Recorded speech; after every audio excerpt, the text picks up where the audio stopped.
Hello, my friends. Thank you for joining me for the history of modern art with Klaire. I'm your host, Klaire Lockheart, and I'm going to explore modernism from a 21st century perspective. If you're an artist, student, or you just want to wrap your brain around the concept of modern art, I'm happy you're listening.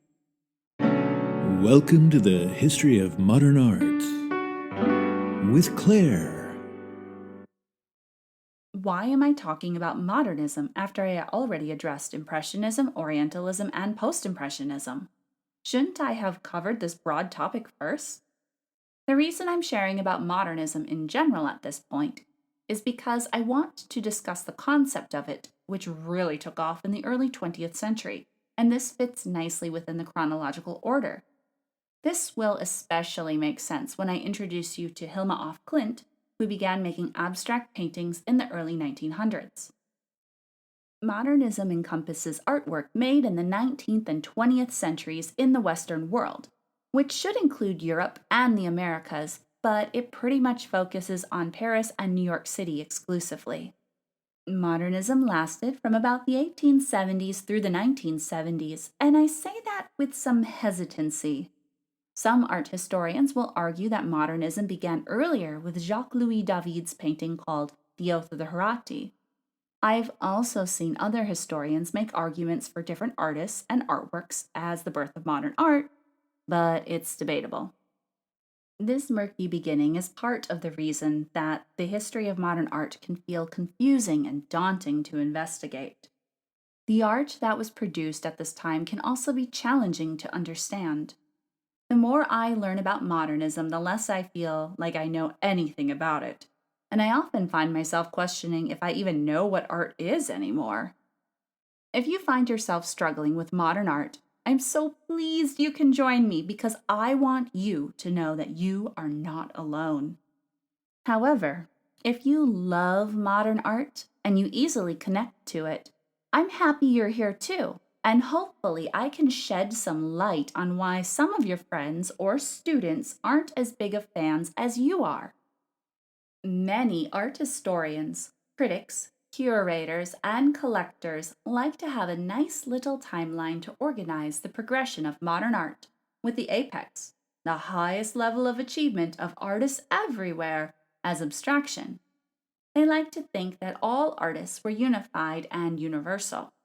This era of art is called modernism because the artists were depicting their modern lives. When I talk about modern art with a capital M, I am referring to this specific categorization of art that ended about 50 years ago. When I discuss art made by current living artists, I use the word contemporary with a little c to try to alleviate confusion. Modernism is an umbrella term that encompasses many different movements. Before I dive in, I feel obligated to disclose that I find modern art vastly infuriating. I don't dislike it, but the concept of modern art riles me up. I'm actually no longer allowed to read books about modernism in airports because my friends are worried that I'll get put on some sort of list. What I find irksome about modern art is the narrative that this artwork was universal and created by geniuses, and it is the best, most amazing art ever. Sometimes this narrative will claim that anyone who appreciates or creates representational art is uncultured and uneducated, and if you don't have a transcendental experience in a modern art gallery, you're dead inside, and you have no right to call yourself an artist, and you know nothing about art. First of all, I would like to address the belief that modernism is universal.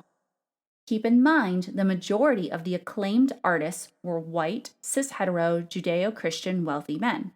Now, of course, when I talk about these men, I don't mean all men individually. I'm actually addressing the institution of white men or the concept of patriarchy. It's kind of like how it's fine that one individual movie happens to be written by and stars men, but it becomes a problem when the vast amount of movies can't even pass the Bechdel test, which is a laughably low bar for inclusion. Anyway, Many of these men artists came from money and privilege. A lot of them were from France, specifically Paris, and they had connections. The people who adored, bought, and promoted modern artists were from similar backgrounds. Yes, some of the artists were influenced by artwork created by artists outside of Europe, but they benefited from imperialism and colonialism, and their blatant cultural appropriation doesn't mean their creations were universal. I've also heard that modernism is considered universal because the academic art they rebelled against was elitist. As the rebels, they claimed that their modern art was accessible for all audiences regardless of education or background. They believed that everyone in the world would see their art, understand it, and celebrate the obvious artistic genius. I am going to flat out say that this is false. I have taken so many classes, accumulated a few degrees, seen a lot of this art in person, and devoted more time than the average person to try to understand this apparently universal and easy to understand art, and I still can't connect with it the way the artists intended. I'm divulging this information because I've had one too many people try to make me feel like a plebeian rube because I'm not moved to tears by color-filled paintings, and I haven't experienced the sublime when looking at a ready-made. Typically, these people are drawing from their vast experience of attending a wine and canvas night one time 5 years ago.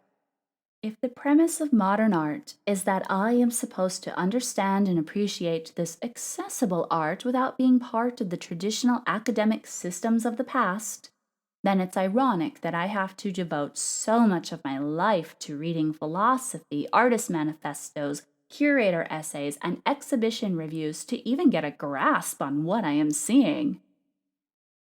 What I'm saying is that modernism can be confusing, and if it doesn't resonate with you, I want to reassure you that it's okay. I'm also saying that the premise that modern art is easy to understand by everyone in the world is also flawed. The circle of people who made this artwork and those who claimed it was accessible to all came from very similar backgrounds, read the same books, and hung out with the same philosophers. It's like how I can address a group of my friends by saying, "Listen up, you primitive screwheads!" And they know I'm referencing Army of Darkness because we have many common experiences and consume similar media. I would not address a group of people I don't know very well and expect them to know what I was quoting. I also wouldn't get mad at them for not understanding my reference by claiming that Bruce Campbell and the Evil Dead franchise are universal because they exist outside of officially sanctioned academia. Now, if you are a person who easily gets modern art, I want you to know that I don't think that's bad. In fact, that's amazing. It's exciting that you have a connection with artists from the past and derive meaning out of their work. Art is exciting because artists, no matter how long ago they lived, can still communicate with current audiences.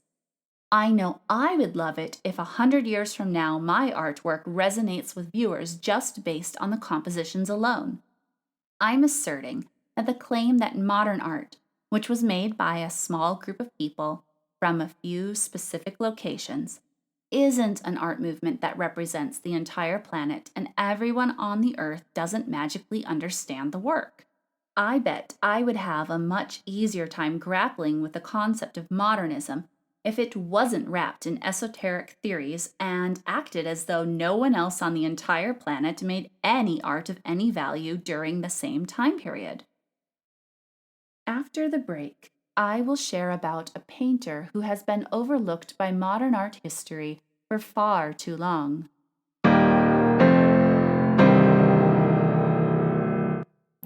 Hi, this is Danielle Eliana Stone of Acceleration Dance and Fitness.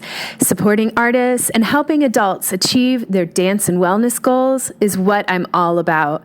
Serving the Nebraska and the Midwest, please check out my website at www.accelerationbellydancefitness.com. Thank you.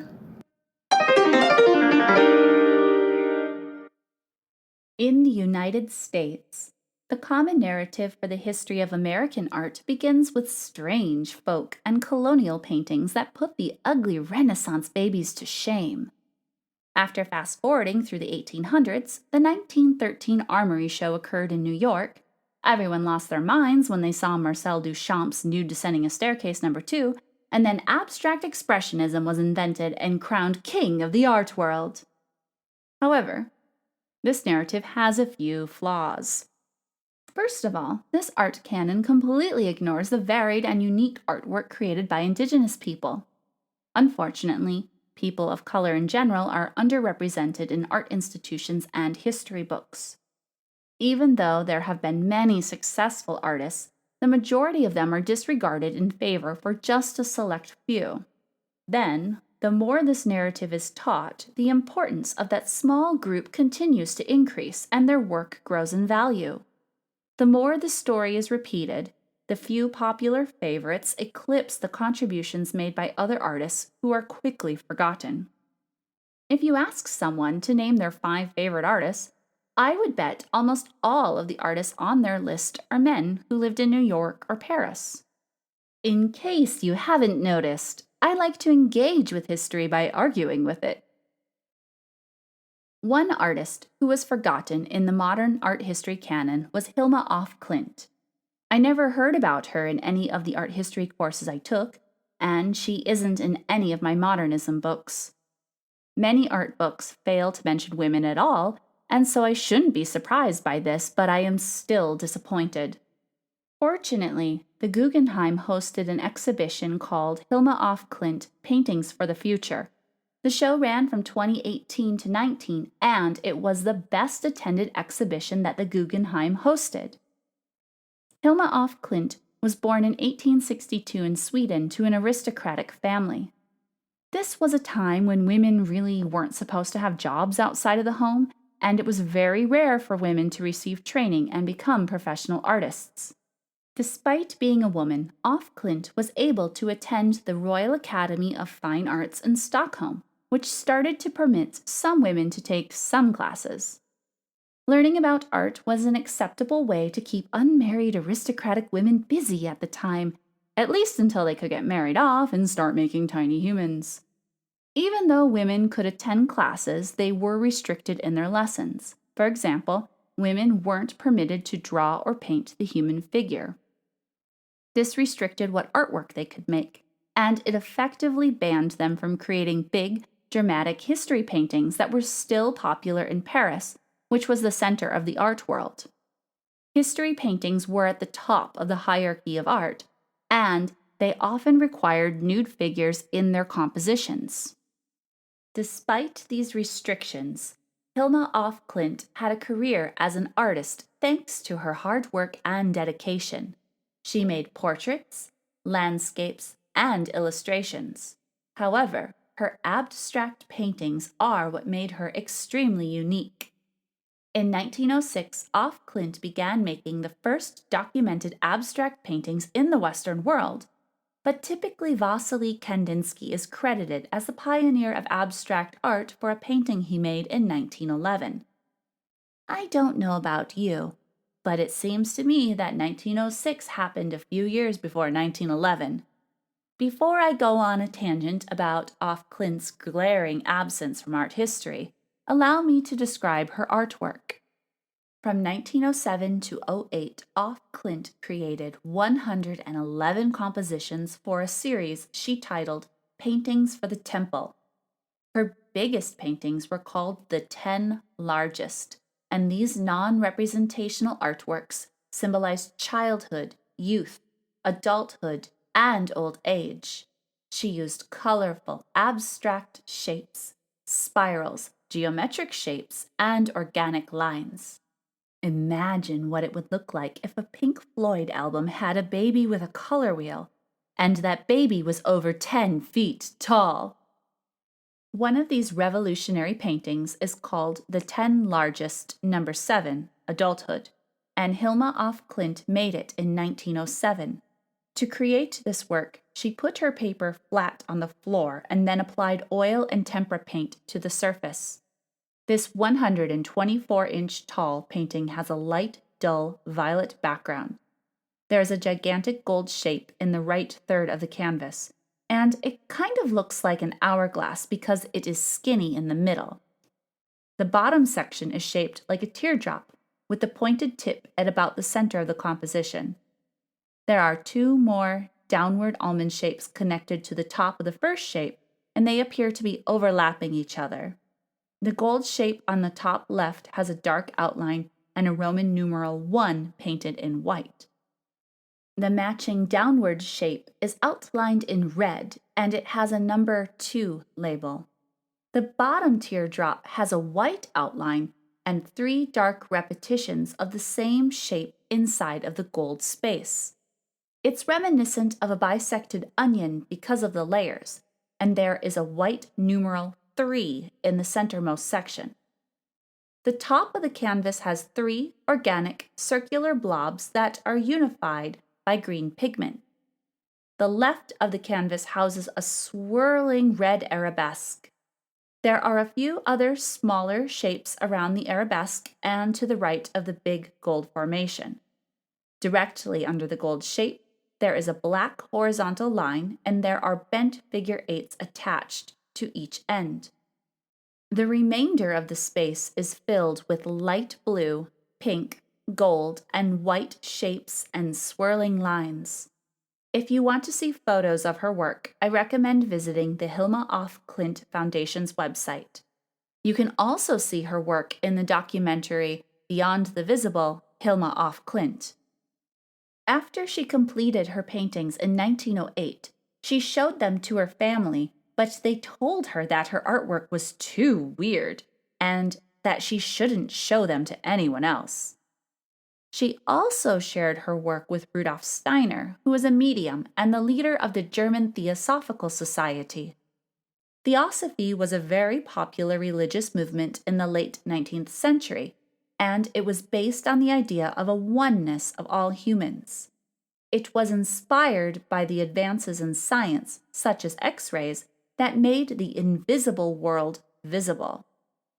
Theosophy also provided opportunities and leadership roles for women. Intellectuals, philosophers, and artists were drawn to Theosophy at the time, including af Klint. She showed her work to Steiner, but he told her that her work was inappropriate and said he couldn't interpret her art, and that no one would be able to interpret it for at least 50 years. He also instructed her to stop painting as a medium, and so she did. Even though Steiner said he disapproved of her work, he kept photos of her art and a painting she made in his office, but he convinced her to stop creating art for 4 years. She didn't resume painting again until after Wassily Kandinsky met Steiner and claimed that he was the one who invented abstract art.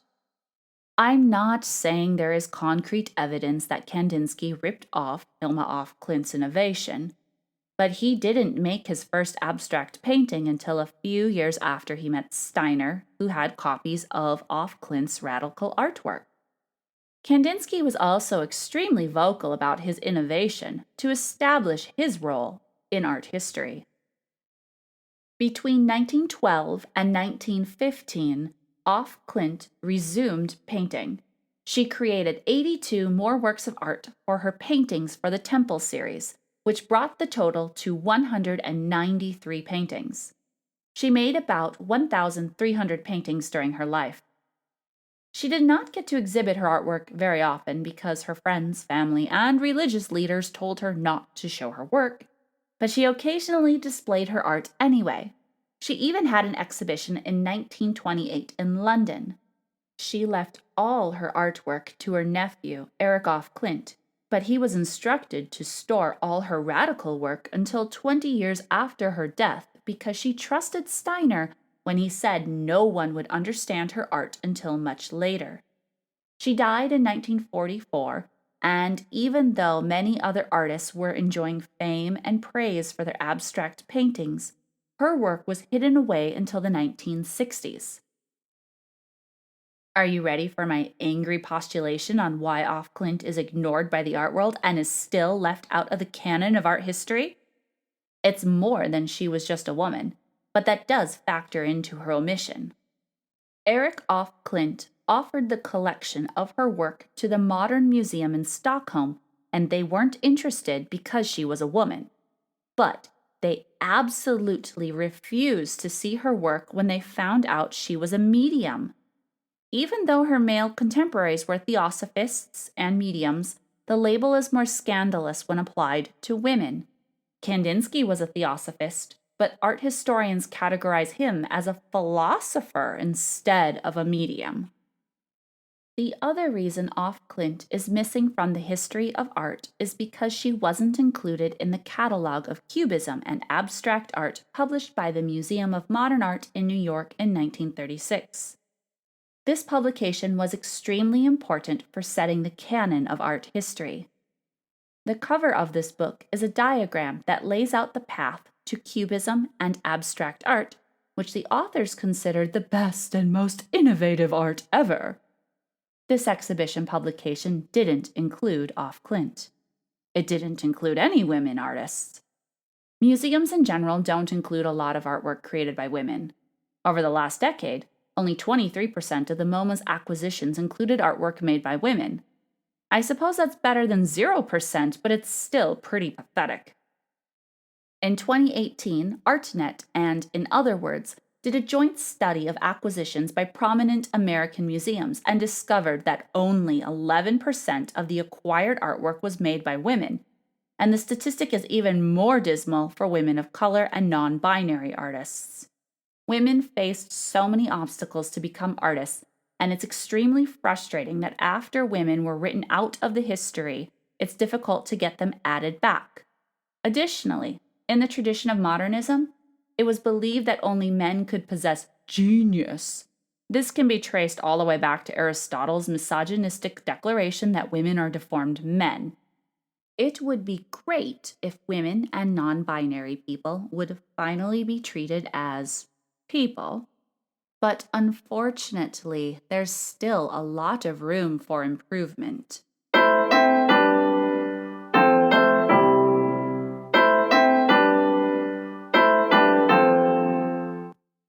Hilma Klint wasn't the only modern artist that is difficult to classify because she didn't write a manifesto and didn't exhibit with a group that had a widely known ism that was supported by writers and other influential people. Georgia O'Keeffe and Frida Kahlo were also modernists who didn't fit within specific art movements either, but at least they have been added back into the history of art. In 2014, a painting by Georgia O'Keeffe broke the record for the most expensive work by a woman ever sold. Jimson Weed, White Flower No. 1, sold for $44.4 million, which is a little over $49 million today when adjusted for inflation. I know this sounds like a lot of money, and I would certainly love it if someone bought one of my paintings for that price. But that record-breaking sale pales in comparison to the most expensive painting made by a modernist man. In 2015, someone paid $300 million for Interchange by Willem de Kooning. If we adjust it for 2021, that is a little over $331 million. It's just a little disheartening to know that the most valuable painting by a modernist woman is only worth about 1/7 of the cost of the most valuable painting by a man. The next time someone tells me it's easier for women in the art world, I'm going to punch them in the throat.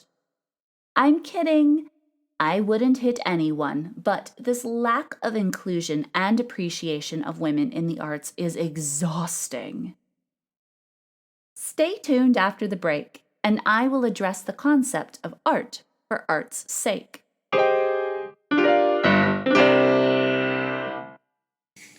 Aphrodisiac, Back and Still Black is a showcase of Black excellence in belly dance, coming to you live on Facebook Sunday, May 30th, 2021 at 4:30 p.m. PST. Admission is free. Donations are gladly accepted. A portion of proceeds will be donated to charity within the Black community.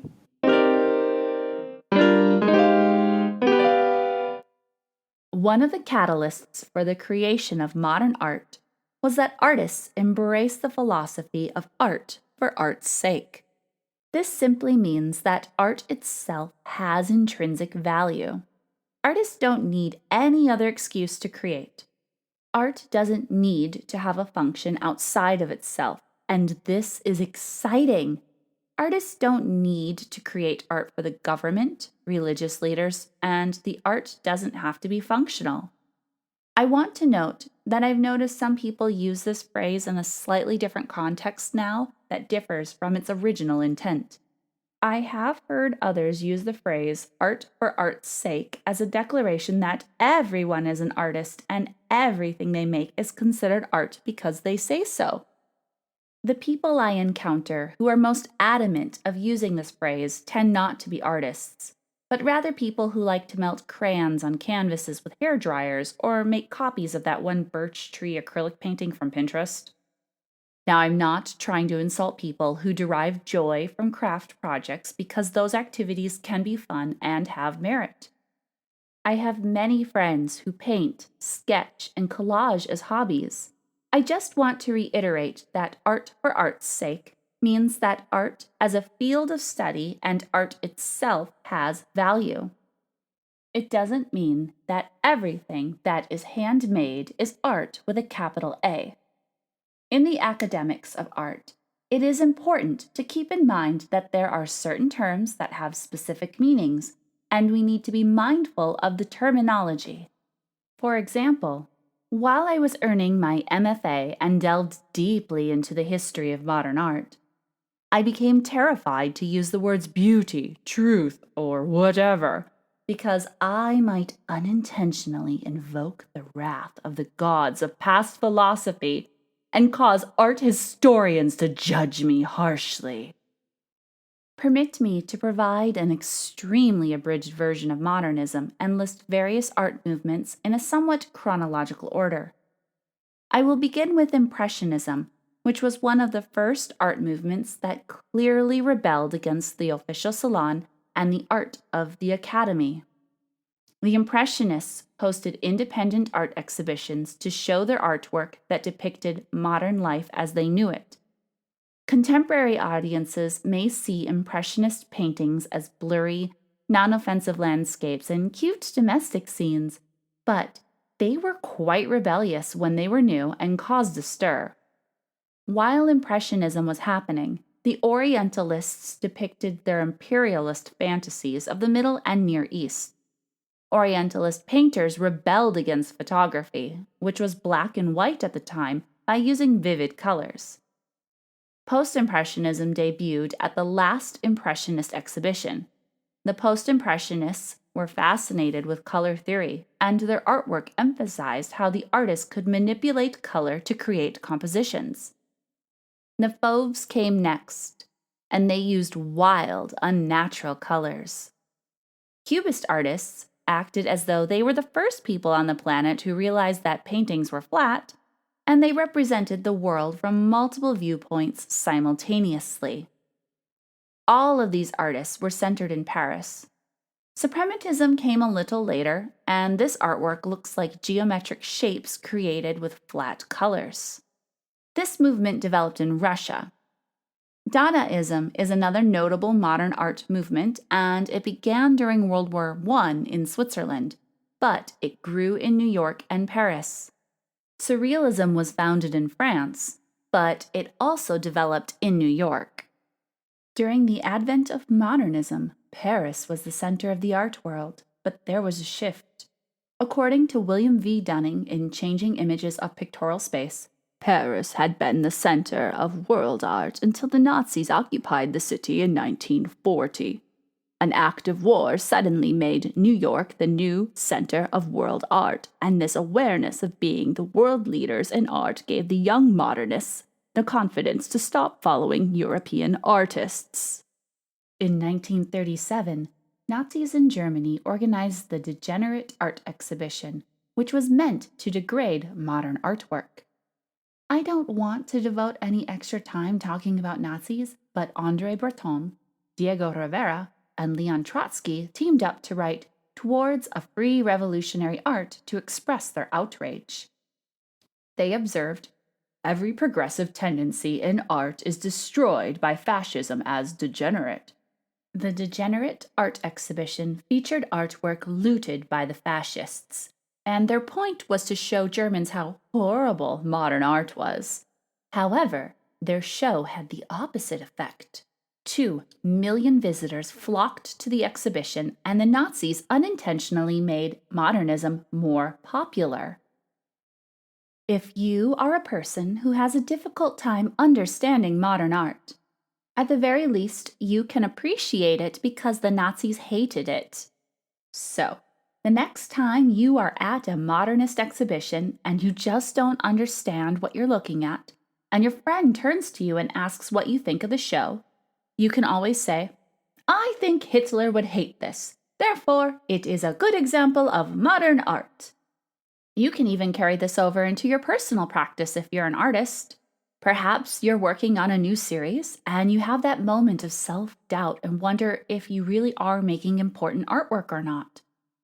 Just take a deep breath and then ask yourself, would Hitler hate my art? As long as you're making something that doesn't promote fascism and genocide, then congratulations, you're making good artwork. Fortunately, the promoters of modernism in the United States weren't Nazis. That wasn't the smoothest transition, but I want to make sure that I fully shift the course of the narrative. The United States got its first true taste of modernism thanks to Mary Cassatt encouraging collectors to purchase Impressionist artwork, and then Joe van Gogh-Bonger created an audience for Post-Impressionism. The 1913 Armory show in New York also shook things up in the United States, and these many factors helped increase New York's profile in the art world.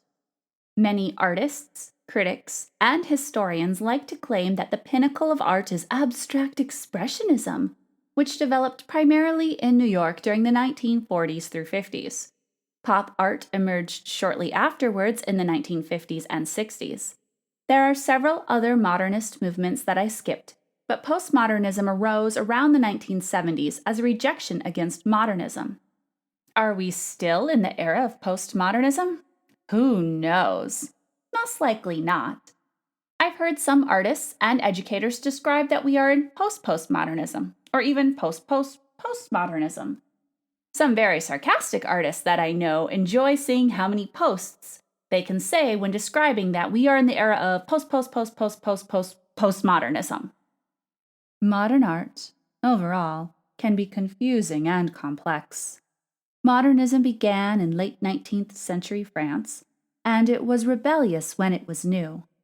Modern artists pushed back against the establishment in Paris, and they started to paint in ways that looked less like the actual world, but the artists claimed that their depictions were more realistic.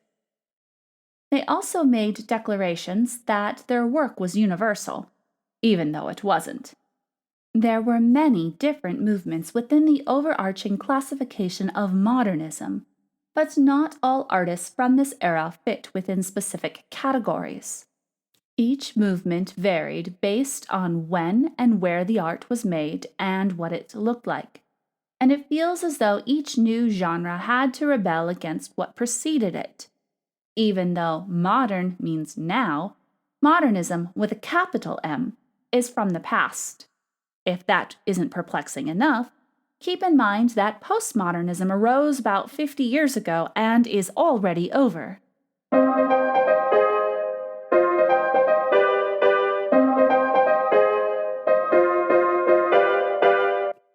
Thank you very much for joining me to dive into the concept of modernism.